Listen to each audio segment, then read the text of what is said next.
คือจังซี่อ้ายเอิ้นมานั่นอ้ายก็มีของสิให้คือกัน โดย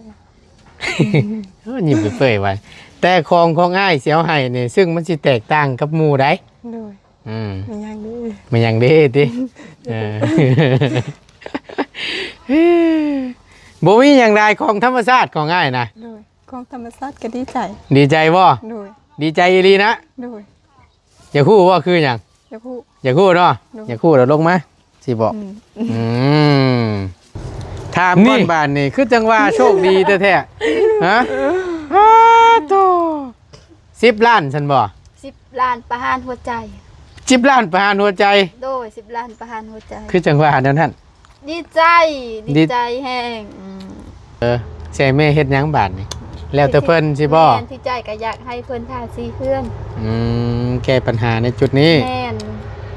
ทีแรกก็ใส่ประตูก่อน อ่า สีบัวสิครบหรือบ่ เอาเนาะอย่างหน่อยก็บ่พอกันหน่อยนึงแล้ว แม่น อ้ายว่า จักหน้อยหนึงดีใจ แก้ปัญหาตรงที่ประตูหน้าต่างหั่น แม่น ตอนนั้นแหละหลักๆเนาะ แม่นบัวสิพอกับทาสีบ่พอก็โจะไว้ก่อน มีสำใดก็เฮ็ดสำนั้น ค่อยๆเฮ็ดไป แม่นบ่พอกับพี่นาอีกตื่น อาศัยไขมันอีกเนาะ แม่ จักสิซ้ำใดเนาะ สำนี่ก็ดีใจ สุดแล้วเนาะน้องเนาะ ยิ้มเลยยิ้มหมดมือ โอ้โหเนาะสิกินอยู่บ่ขนมว่าสิเอาขนมไม่กินอยู่ได้อันนี้กินอยู่เนาะยันว่ากินบ่ได้เนาะถ้าจักหน่อยนึงฉันเด้อโอ้ยเอาสู้กันกินเด้อ ใจเด้อ โดยสู้กันกินเบิ่งลองเบิ่งดู กินนะ กินลงอยู่บ่เฮ้ย กิน จนสิติดคอแล้วแต่ละคนมีแต่ผู้โชคดีซะทั้งนี้ก็โชคดีทั้งนี้ก็โชคดีจังแม่นโชคโดนทับก็ดีหมดนี่ครับคำเดียวนะว่าเฮ้ยน่ะ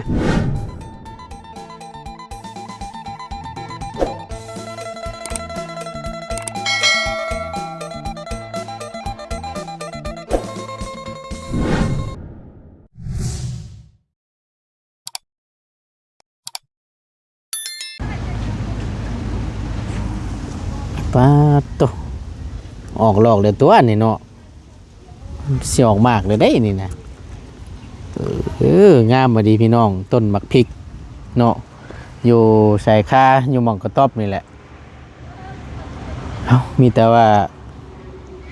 ทางประตูนสิบอกน้องน้ำเพิ่นมักก้นเอาไปปลูกก่อนพี่น้องอยู่สวนเพิ่นปลูกไว้ได้ลายเพราะได้กินหมากมันนี่เดี๋ยวกินก็ค่ายบาทนี่เนาะงามพี่น้องเลยปลูกช่วงหน้าฝนนี่ก็ไข่อยู่ดอกเพราะว่ามันฝนกับมันก็ตกน้ำอยู่ก็มันนี่เนาะตัวใส่ได้น้องน้ำเพิ่นบาทนี่โอ้จักสิเมนเพิ่นเฮ็ดหยังกันบาทนี่เซลอยู่น้องน้ำเอ้ยมานี่ล่ะทั้งละบ่าวมีแนวสิให้นี่มานี่เดี๋ยวให้เพิ่นนั้นมาก้นเอาไปปลูกก่อนพี่น้องเนาะน้องนั่นแหละมาพี่เอาเนาะพี่น้องก่อนเดินกราบสบายดีและสวัสดีเด้อพี่น้องสบายดีเปิดสู่ขู่สู่คนบ่ว่าสิอยู่ในและก็ต่างประเทศก็ยินดีต้อนรับเข้าสู่ช่องประธานป้องชาแนลคือเก่าคือเดิมเด้อพี่น้องเด้อบ่ตูนกราบขอโทษขออภัยน้ำพ่อแม่พี่น้องหลายๆพี่น้องหลังจากที่ทางบ่ตูนได้ปล่อยคลิปนั่นลงไปคลิปที่น้องลาลาเนาะที่ครอบครัวที่พ่อเพิ่นตายจากนั่นแหละพี่น้องเอ้ยบ่ตูนไม่มีปัญหาบ่มีเสียงจักดีขอโทษขออภัยน้ำหลายๆเด้อพี่น้องเด้อจักสิว่าจังใดทางบ่ตูนก็ได้นี่แหละพี่น้องเอ้ยในการเฮ็ดคลิปทำคลิปกลัวสิได้แต่ละคลิปเนาะเว้าปากจนเมือกปากติงแวะอยู่บ่มีเสียงซ้ำทางบ่ตูนซื้ออุปกรณ์การทำการเรียนเข้าไปให้ทั้งอีหล่าเพิ่นแล้วพัดเสียงหายพี่น้องเอ้ยเอาลองเบิ่งคลิปนี่บ่ฮู้ว่ามันสิดังบ่หรือว่าจังใดถ้าเป็นคือเก่านี่บ่ตูนว่ามีปัญหาและไม่บ่ตูนนี่หากระซื้อมาเนี่ยก็สิตายแล้วบ่เนาะพี่น้องเนาะ ผู้ดีหากก็ได้ใส่ไม้น้ำมูนี่ก็สิตายปะกันได้ก็บ่ว่าติเนาะแฮงบ่มีเงินซื้ออยู่ก็สิโพดติบ่เนาะผู้ดีทั้งน้องน้ำมาผู้ดีพี่น้องละมานี้สบายดี สบายดีห่วยคือจังว่ามีข่าวดีบ่ฮะบ่ไผเอ็นมามอบให้นั่น บ่เสีย บ่เท่าไหร่นั่น 300,000 300,000 โดยมี300,000ก็ดีใจเลย โอ้คักแล้วนั่น300,000น่ะ อยู่ละละได้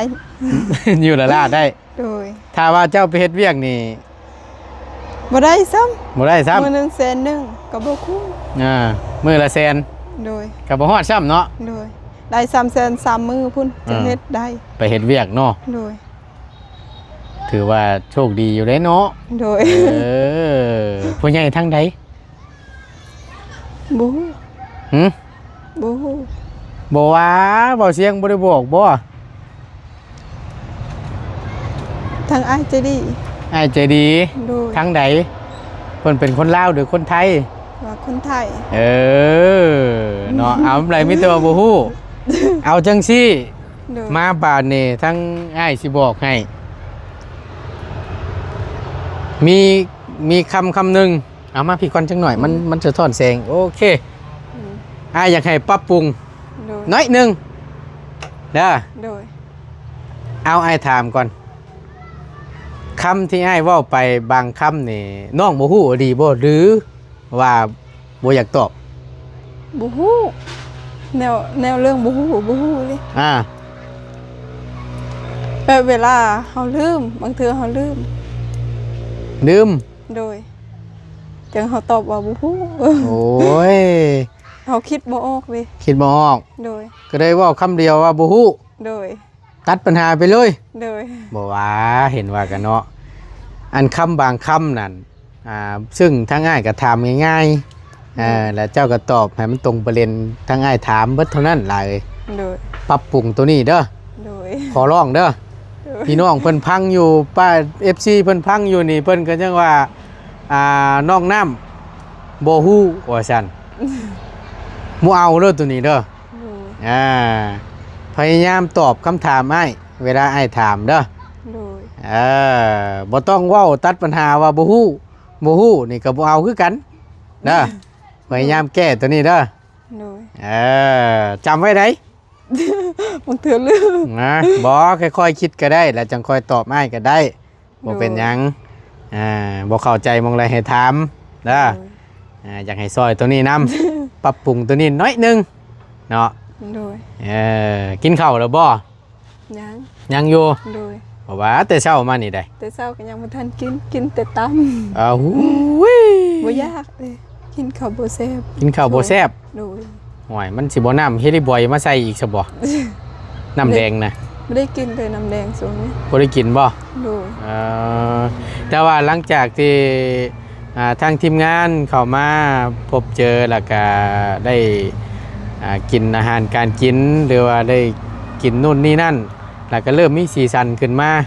โดย แตกต่างหลายพี่น้องเอ้ยกับตั้งแต่เฮาพ่อแรกๆพี่น้องลองไปเบิ่งเลือกคลิปเก่าๆแบบย้อนไปเบิ่งเนาะน้องน้ำเนาะ โดยคิดเก่าคิด มาเปรียบเทียบกับช่วงนี้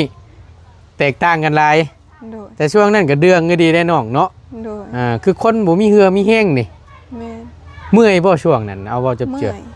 เมื่อย โดยช่วงนี้เมื่อยกันแต่มันบ่คือตอนนั้นเมื่อยแห้งตอนนั้นไปเฮ็ดเวียกตลอดเด้บ่ได้พักซ้ำ อ๋อ บวกกับเฮาไปเฮ็ดเวียกเฮ็ดงานนำแน่ โดย แล้วอาหารการกินเนาะ โดย มันกินอาหารบ่ ตอนนี้คอยไปเฮ็ดคือกันเวียกเวลาไปเฮ็ดเวียกเฮ็ดแต่ตอนเช้า อ่า เลยเฮ็ดฮอดตอนแลงเข็นไปรับจ้างเขาเฮ็ด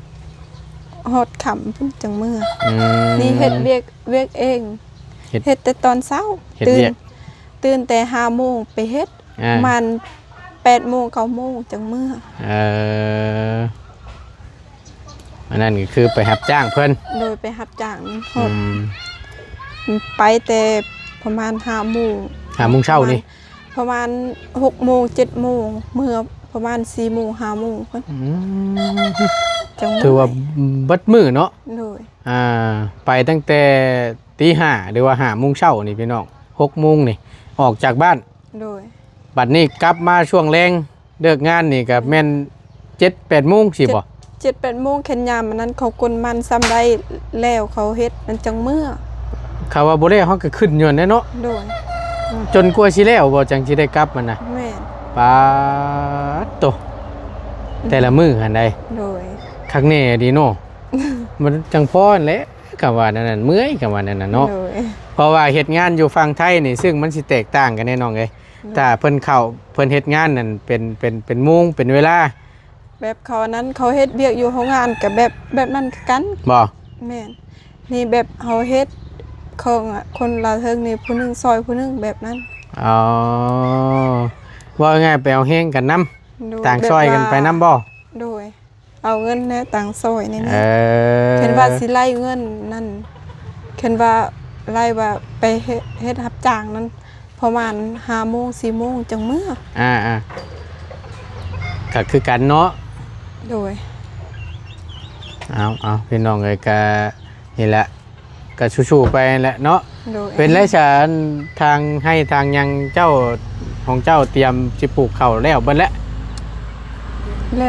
ยัง5 มื้อยัง 3-4 มื้อนั้นว่าสิไปปลูกวัน 4-5 มื้อนั่นแหละอ๋อ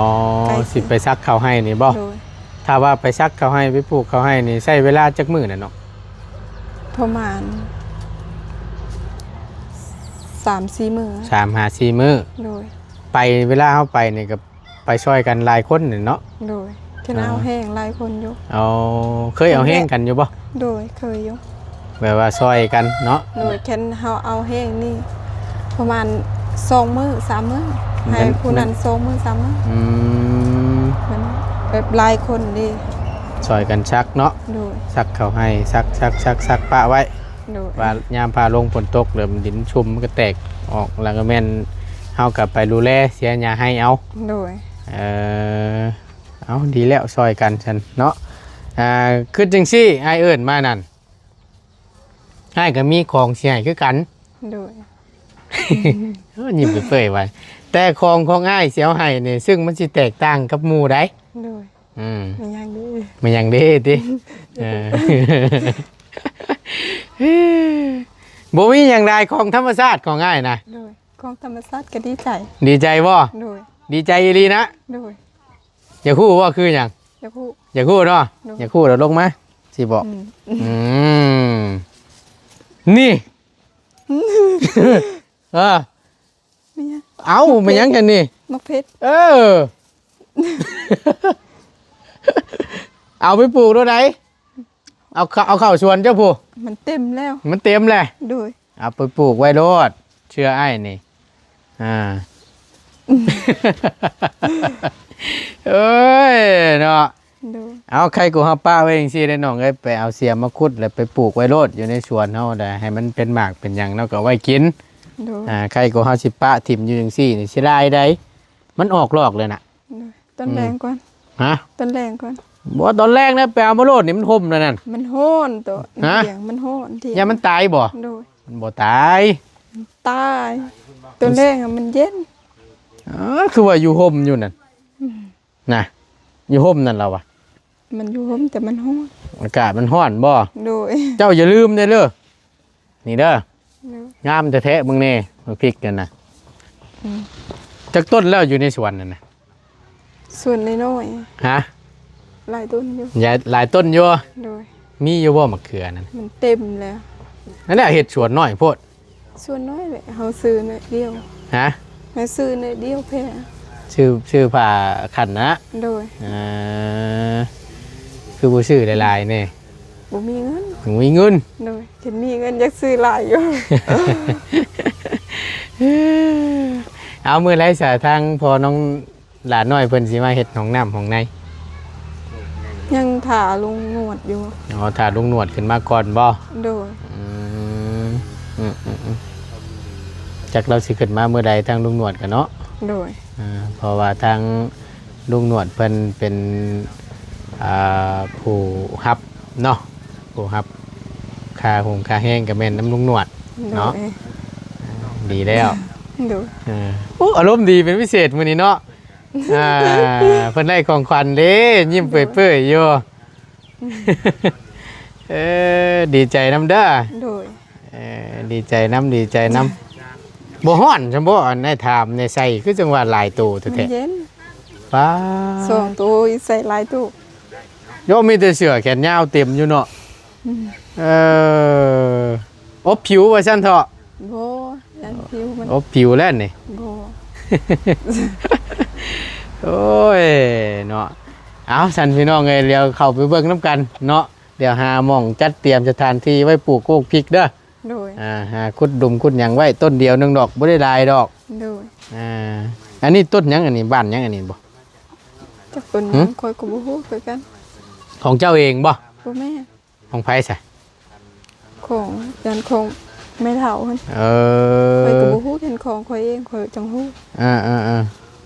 นวดนวดน้ำมันก็แม่นบ่น่ะ ใส่แม่ โอ้ เพิ่นมัน ของคนเบิดเลย โดย นึกว่าของเจ้านะเก็บไว้ใช้เป็นประโยชน์ได้น่ะพอเจ้าไปใช้เสร็จมื้อนี้ บุฮูคือกัน แต่เมื่อเช้านี้ไปปลูกมันน้ำกัน ปลูกมันกับเจ้านะ โดย อืม ทั้งพ่อทั้งแม่และน้อง ไปเบิดเลยบ่มื้อเช้านี่ โดย หากนมาช่วงบ่ายนี่นะสานี่ ประมาณ9 โมงพอดีแล้วเลย โอ้ไปปลูกชุดช่วงเช้าๆแล้วไป9 โมงแล้วก็แล้วแม่นบ่ โดย อืมเนาะปลูกทางน้องหลาน้อยเพิ่นก็ได้คือจังว่าอันนั้นก็โชคใหญ่ล้นทับบ่นั่นก็ แม่น10 ล้านพุ่น 10 ล้านพุ่นน่ะ โดยแค่ค่อยได้10 ล้านนี่ซื้อรถเลย ถ้าได้10 ล้านนี่สิซื้อรถบ่ โดย รถจักรขี่นี่บ่ โดย มีบ่ในราคานี่น่ะ ประมาณ13 14 13 14 ล้าน โดย 13 14 ล้านนี่ก็เป็นเงินไทยก็ประมาณ20,000หน่อยๆพี่น้อง 20,000 กว่าบาทแต่ว่า13 14 ล้านเนาะ โดย เป็นรถแบบแรกน่ะเนาะ รถ Honda ธรรมดาเนี่ย Honda โดย อยากได้บ่จุดเจือ จักได้แลกกันมี เห็นหมูขี่เลยอยากได้เนาะ โดย พอได้ไปใส่มาใส่พอได้สะดวกสบายเนาะ โดย แบบคือของกีฬาเพื่อนนี้ได้จ้ะมาพี่คนโชคดีมานี้ บ่วางดอกสิได้แบบนี้ มาพี่เนาะมาให้เบิ่งแหน่รถใหม่รถงามนั่นแหม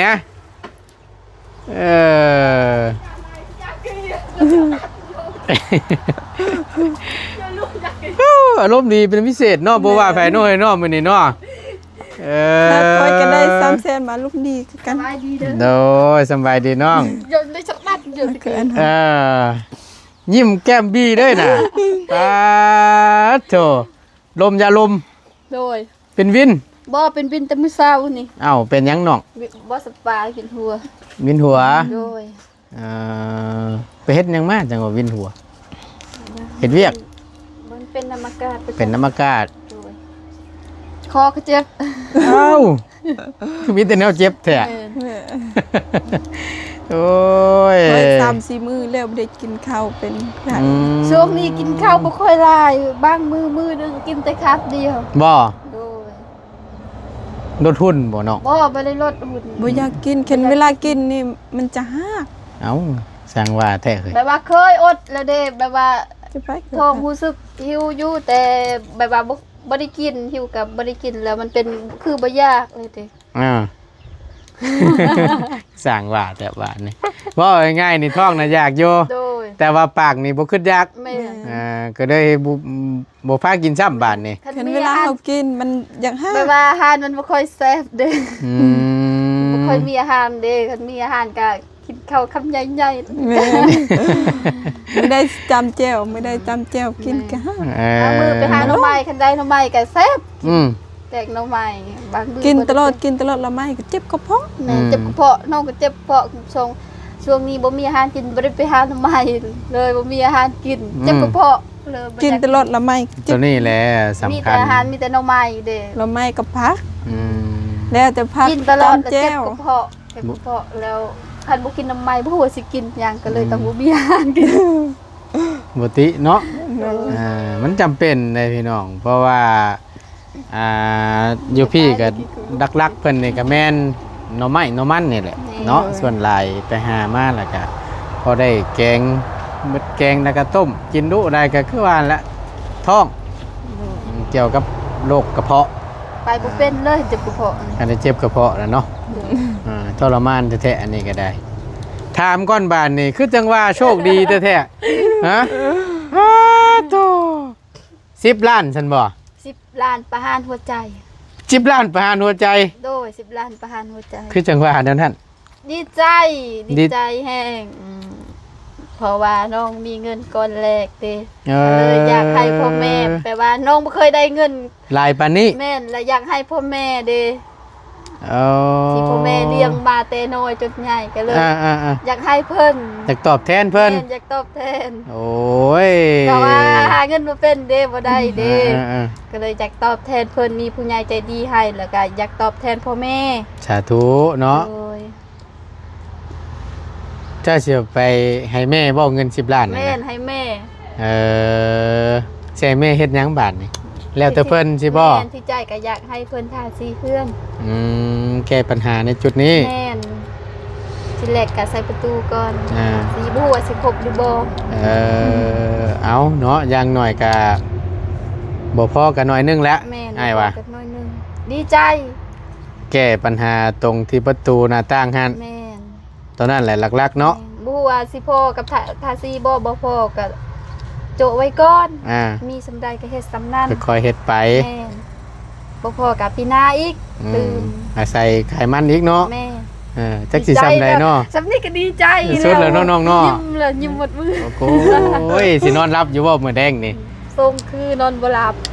ยันสิบ่กินข้าวกินน้ำพี่ซะแล้วเนาะ แต่ก่อนน้อง บาด แต่ก่อนน้องก็ฟันลายมื้อนี้บ่าวลาวถามว่าน้องฟันหยังมื้อนี้น้องก็ฟันลายอีก ทันได้กลายเป็นดีซ้ำ แม่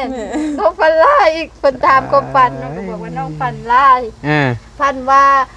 อันนั้นตกอยู่น้ำย้อยที่คุณลีน้ำน่ะไปเหยียบบนพญานาคเด็กกลางน้ำน่ะเด็กแล้วบัดนั้นมันขึ้นบกบัดน้องขึ้นบกแล้วน้ำก็บ่ได้คุณบ่ได้ลกอีกน้ำก็สดใสอีกผัดน้องขึ้นบกแล้ว ไปพ่ออยู่ไสน่ะ อยู่ห้วยแต่ห้วยง่ายเลยห้วยนั่นมันคุณเป็นตะยานให้ พญานาค แม่ เจ้าน่ะไปขี่รังพญานาค แม่เพราะว่าน้องสิตกน้ำเลยเด้มันพญานาคนั้นเป็นซ้วยน้องอีได้ให้น้องอยู่ลังเด้ขึ้นลังเด้ขึ้นลังแล้วพอดีน้องขึ้นบกได้ ว่าง่ายสิตกน้ำแล้วพญานาคแล้วไปเกี่ยวเอา แม่น ไปให้น้องน่ะขี่รังแต่น้องก็ได้สามารถขึ้นมาบนบก แม่นบัดน้ ได้ องขึ้นบกได้นั่นน้ำนั่นก็สดใสได้บ่ได้ขุ่นอีกเด้บ่ได้ลกอีกปิดน้ำนั่นลึกอีก อ่า บาดนั้นบ่ได้ลกอีก นี่แหละเพิ่นว่าอยู่พูดถือว่าโชคดีได้นี่เนาะตื่นมาเพิ่นแม่นช่ำบาทนี่โชคล้นทับ แม่น 10 ล้าน โดยดีใจเป็นกาสิว่าสิได้กินแต่ตามดีใจแล้วบ่าวลาวซื้อตามให้กินรู้สึกว่ายากแฮงอยากแล้วบ่าวลาว ตำหยังอ่ะน่ะ ตำทะเลรวมกับตำนี่ดีใจได้กินตามพอกินตามอินบ่าวลาวว่าน้องสิน้องกินอิ่มแล้วบ่อ้ายสิให้ขนมกินตื่มว่าซั่นเพิ่นเอานั่นไม่ยั้งนั่น เป็ดกล้องบ่ กล้องเลยเป็นกล้องแกะกล้องเพิ่นก็ให้เดาน้องน้ำเดาว่าเป็นธงแล้วบัดนั้นน้องเดาอ่ะกล้องแบบนี้นะน้องเห็นแบบนี้กล้องแบบนี้มาส่งมันคุ้นๆคือเงินแล้วแกเห็นขนมเห็นเงิน ดีใจยังไงเลย ดีใจน้องก็ไปเอิ้นแม่แล้วไปเอิ้นแม่ให้เบิ่งนำให้แม่มาเบิ่งนำ แม่น ญาติบ่เชื่อ แม่น โอ้10 ล้านบ่แม่นน้อยเด้เนาะ นะน้องให้แม่น้องไปเบิ่งนำแม่นความจริงบ่แม่น้องก็ดีใจ ดีใจน้ำลายเนาะเป็นผู้ใหญ่ทั้งใดล่ะ เป็นผู้ใหญ่ทางอเมริกา อเมริกาเพิ่นเป็นคนลาวหรือคนไทย ผู้เป็นคนลาว คนลาว อ๋อเพิ่นก็มีน้ำจิตน้ำใจ โดยน้องก็ สด ขอบ ช่อย คุณ เนาะ พิ่ ดีแล้วสัน ที่เพิ่นช่วยน้อง เอาดีใจน้ำลายตั้งง่ายก็ได้เนาะสิกินอยู่วะขนมว่าสิเอาขนมไม่กินอยู่ได้อันนี่กินอยู่เนาะยันหมากินบ่ได้เนาะถ้าจักหน่อยนึงฉันเด้อ โดย โอ้ย